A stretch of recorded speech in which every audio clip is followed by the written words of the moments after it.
What's going on, everybody? Welcome back to Blitz Fantasy Football. My name is Ryan Linkletter. Today, we are talking about all the players you need to know in your first round, who you should be drafting in PPR drafts going 1 through 12. All these players. I think I have a pretty good outlook now that we have these schedules out post draft, post free agency. We know how these teams are looking, and typically the top 12 does not have much movement from this point on. So, hopefully, this stays very true throughout the offseason and we can cash in on these players' values. So, let's hop right into this video right now. Right here, going into this list, we're going to have a few different options here at the 101. You have Jamar Chase, Saquon Barkley, and Justin Jefferson, and Bijan Robinson. I think outside of those four guys, you are probably not considering another player for your first round pick. But ultimately, I think the player that goes 101 this year is Jamar Chase. Chase was an absolute monster last season, scoring 403 PPR points last year, 1,700 receiving yards and 17 touchdowns. Chase is an absolute monster, Triple Crown winner there at the wide receiver position. There has been a little bit of a curse with the first overall pick in fantasy, but with Jamar Chase, there's no hesitation. He has the quarterback in Joe Burrow. He still has T. Higgins there, where he's not necessarily always going to receive double teams just because Higgins is that good as well. Chase is an absolute superstar, and throughout his career, he's proven to be a top 12 wide receiver in every single season. He's a really safe pick at 101. I think that's where we go here. We're going to set a player. And then heading to pick 102, our next pick here, we're going to mute that sleeper noise for you guys. It gets a little bit more interesting. I can see the argument for Justin Jefferson over Saquon Barkley, but I'm not willing to go that far. I am not going to ride into this narrative of Saquon Barkley needs to be avoided because he was Offensive Player of the Year. They've struggled. He's due for an injury. Like, he hasn't had one here in now 3 seasons. I think Saquon's about as safe of an option as you can get in the first round. He's an elite offensive line in front of him. He's an elite talent in the backfield. He also has playmakers in the passing game that ease up that Philadelphia running game. We saw last year him in this system, 2,000 rushing yards, 13 rushing touchdowns, added 278 receiving yards as well, finishing with 355 total PPR points. Barkley's an absolute monster and will continue to be a monster in Philadelphia behind an elite offensive line. So we have him going here with the second pick. In the third pick, I can see the argument behind Bijan Robinson over Justin Jefferson at this point, but I'm not willing to go that far. I'm going to ride with Jay Jettis. We saw Jettis last year be really good despite, the quarterback situation being a little bit uneasy, which caused him to fall in the middle of the first round last season. That proved to be a very good value for us. And Jefferson is QB proof. We've seen very few wide receivers be QB proof, but Jefferson is that guy. We saw him last season produce a ton of fantasy points, 317 last year, finished as a wide receiver 2, 1,500 receiving yards and 10 touchdowns. Jefferson is about as safe as it comes. He still finished as a wide receiver 33 and 1,000 receiving yards despite only playing in 10 games in the 2023 season. So Jefferson, like Chase, an incredibly safe player, and I wouldn't hate it if you go Jefferson over Barkley, but I'm not going Jefferson over Bijan. I think there's a clear gap there. I think you avoid Bijan until you get to this situation in the fourth pick. Now, the one thing that I really do like about Bijan Robinson here with the fourth pick is that Bijan is an incredibly productive player who has seen his volume increase season after season. We know that Arthur Smith leaving definitely helped Bijan's volume, but we saw Bijan operate at a 70% snap share despite having Tyler Algier there last year. He had 14 rushing touchdowns despite having 4 the season before. We expected positive touchdown regression. We got that. He wound up jumping from the RB9 in fantasy football and PPR leagues to the RB3. So Bijan was incredibly good. He is a real argument to be the RB1 this season heading into year 3. He was incredibly productive. He's been healthy throughout his whole career. Hopefully that stays true for this season. So I think Bijan is another player that I find is very safe with a receiving floor of 400 yards and a rushing floor of about 1,250 this year. So I think Bijan at the fourth slot makes a ton of sense for us. Now we get into the fifth pick, and this gets a little bit interesting. You have CeeDee Lamb, Puka Nakua, Amon-Ra St. Brown, Jameer Gibbs, Nico Collins.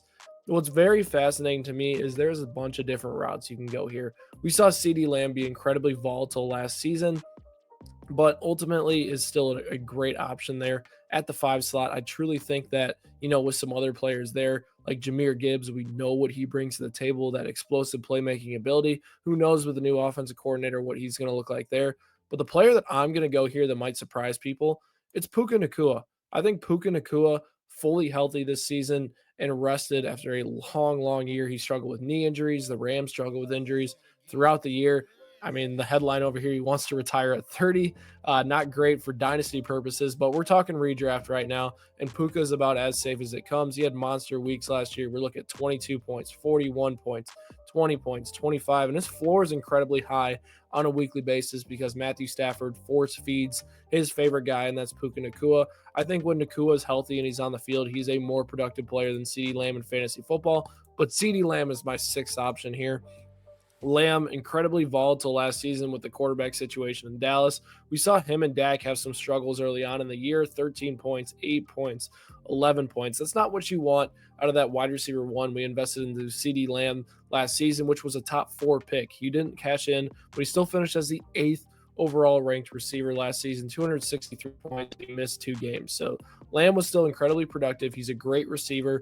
With Dak back, he's going to bounce back. He's going to be easily within the top 5 wide receivers this year if he stays healthy and Dak stays healthy. They got him some help on the outside with George Pickens, which should open up a little bit more for CeeDee Lamb underneath as well, which is definitely a great sight to see. But without a ground game in for Dallas that I'm very confident in, I'm a little bit concerned about CeeDee Lamb's outlook heading into this year. But I love CeeDee Lamb. He's as good as it comes. And I think with the 6th pick, it makes a ton of sense for me there. Into the 7th pick here, a player that I really like, and I just talked about a little bit, was Jameer Gibbs. I really like Gibbs' production throughout his career. He's one of the most explosive players in the NFL right now, and obviously in a timeshare with David Montgomery, he stays incredibly efficient. We saw without Montgomery towards the end of the year, his volume was insane. He produced every single week with 100 rushing yards, had close to 7 touchdowns during that 3-week stretch, and was clearly the best running back and took over as the RB1 in fantasy football. Then that final week, he put up 46 fantasy points in a week. Gibbs is a home run hitter. When he touches the ball, he has a chance to take it to the house. And I think despite the offensive coordinator change, it's not going to be a massive downgrade to Jameer Gibbs. He's an incredible talent and is in for another productive year in 2025. So let's get Jameer Gibbs locked into that 7th spot. Now, 8 through 12, I think there's a big drop off at this point. Amon-Ra St. Brown, a guy who regressed a little bit last season. Nico Collins was inconsistent, but also very good when CJ Stroud and him were on the field together. Malik Neighbors, a high upside option. The guy I'm looking at here that might surprise people just a little bit, I think Brian Thomas Jr. sneaks in here at the 8th overall pick in fantasy drafts. Yes, Brian Thomas Jr., the wide receiver 4 from last season. Thomas Jr. is coming into his own at the wide receiver position, and he got some help with Travis Hunter there. The Liam Cohen wide receivers, guys, have been absolute monsters in fantasy football now for a long time. Cohen wants to throw the ball. He wants to get these receivers involved. If he has an elite target in his offense, they're going to get the ball, right? I think that with Brian Thomas Jr. entering his 2nd year in the NFL, and he didn't even have a great start to his career, 14 points, 11 points, 9 points, and then he broke out in 4 and 5 with 20 points, and then a 5-point dud in week 6. I think if Thomas stays more consistent at the start of the season and plays like he did towards the end of the year, where he was seeing 10 targets a week, which is very realistic in a Liam Cohen offense, he is going to be a steal at the end of the 1st round. And I am begging the guys in front of me to let him fall to me at some point in the 1st. So I'm going to go Brian Thomas Jr. here with the 8th pick. A little bit of a reach, some might say, but I think Thomas is in for a monster season this next year. Amon-Ra St. Brown, can't go wrong with this guy in the 9 slot. He's incredibly productive and consistent. The wide receiver 3 the last 2 seasons. And we saw him last year struggle a little bit at times with consistency. He had a 4-point outing here.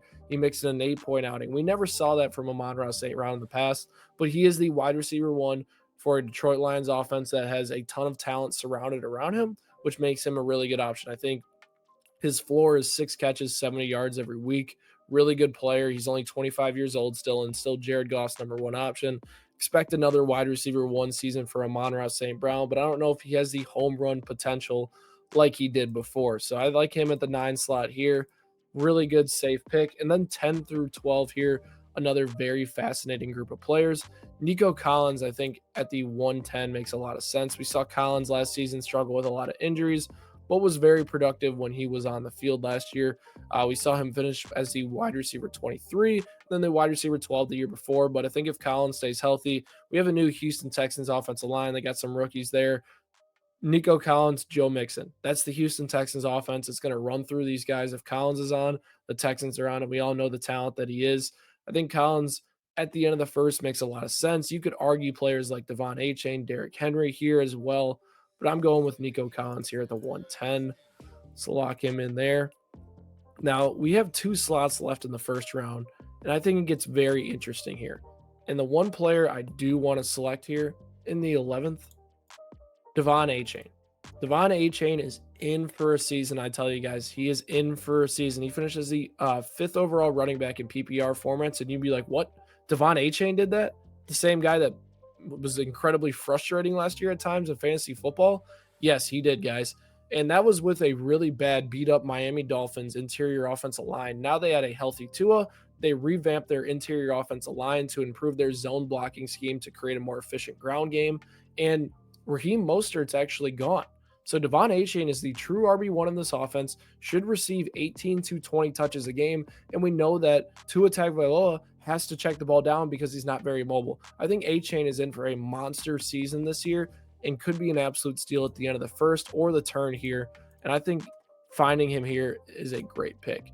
And my last pick here, I'm going to go with a controversial one again, but I think he is a monster player that is going to jump up draft boards as it goes on. And it's Ladd McConkey. I have McConkey ranked inside of my top 12 just because he was an absolute monster towards the end of the season here. You look at it, 29 points, 16 points, 14 points, 16, 20, 14, 18.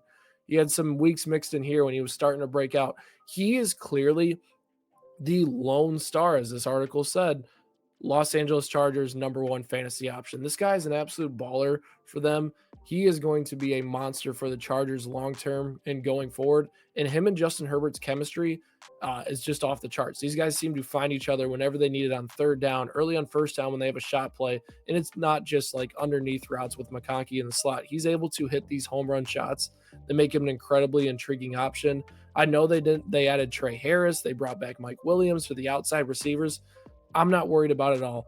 This offense runs through Justin Herbert to Ladd McConkey when they need it most. They're going to obviously mix in the ground game, but this is Ladd McConkey's offense, and he's going to be an absolute monster. And that is our first round pick, our first round mock for you guys for PPR formats. Chase, Barkley, Jefferson, Robinson, Nakua, Lamb, Gibbs, Thomas, Brown, Collins, Achane, and McConkey. Overall, though, guys, I think we absolutely crushed this draft. Definitely some sneaky picks there towards the end of the first round. Let me know down in the comment section below if I missed on a guy in the first round or any picks that you agree with. Hit that subscribe button for more Blitz fantasy football content, and I will catch you guys next time.